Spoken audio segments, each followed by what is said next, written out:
اور عالمی سیمینار میں مجھے جس موضوع پر خامہ فرسائی کا موقع دیا گیا تھا وہ عنوان ہے میاں صاحب کا سفر یہ موضوع ایک ایسا موضوع ہے جس میں اپنی طرف سے کچھ نہیں کہنا، لیکن میں نے چند نکات پر گفتگو کی ہے۔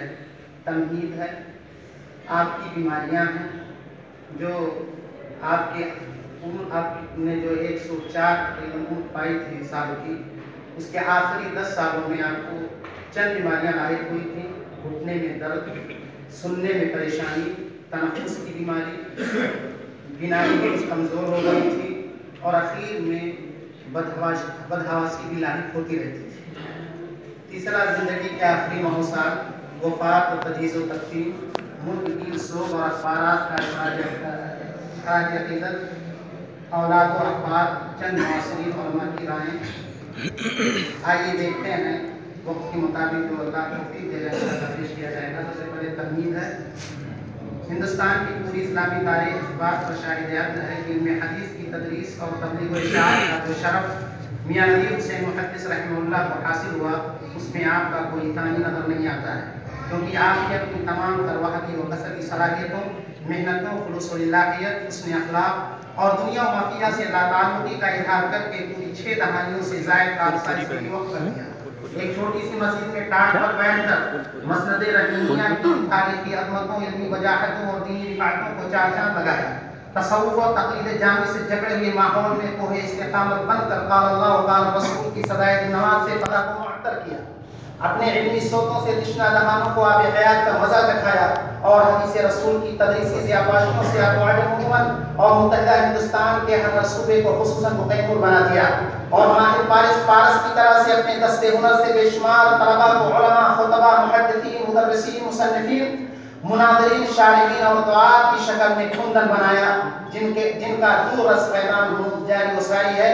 اس مختصر سے مقالے میں میاں نذیر کی زندگی کے آخری حالات و سفر آخر سے چند یادیں پیش کی جا رہی ہیں۔ بیماریاں۔ میاں صاحب رحمہ اللہ کا بچپن کھیل کود، دریا میں شناوری اور گھڑ سواری میں گزرا، یہاں تک کہ آپ اپنی عمر عزیز کی 15ویں بہار دیکھ رہے تھے، تب جا کر کے برہمن کے عار دلانے پر تعلیم کا آپ نے آغاز کیا۔ پوری زندگی آپ نے سادہ غذاؤں، جفا کشی کو اپنا دستور حیات بنایا، جس کی وجہ سے آپ کی صحت بہت اچھی تھی اور آپ کے اعصاب اور قواعد جسمانی ہمیشہ کے لیے مضبوط اور قوی تر ہو گئے تھے۔ گو آپ نے اللہ رب العزت کی جانب سے عام لوگوں کے بمقابل عمر کا ایک وافر حصہ پایا تھا۔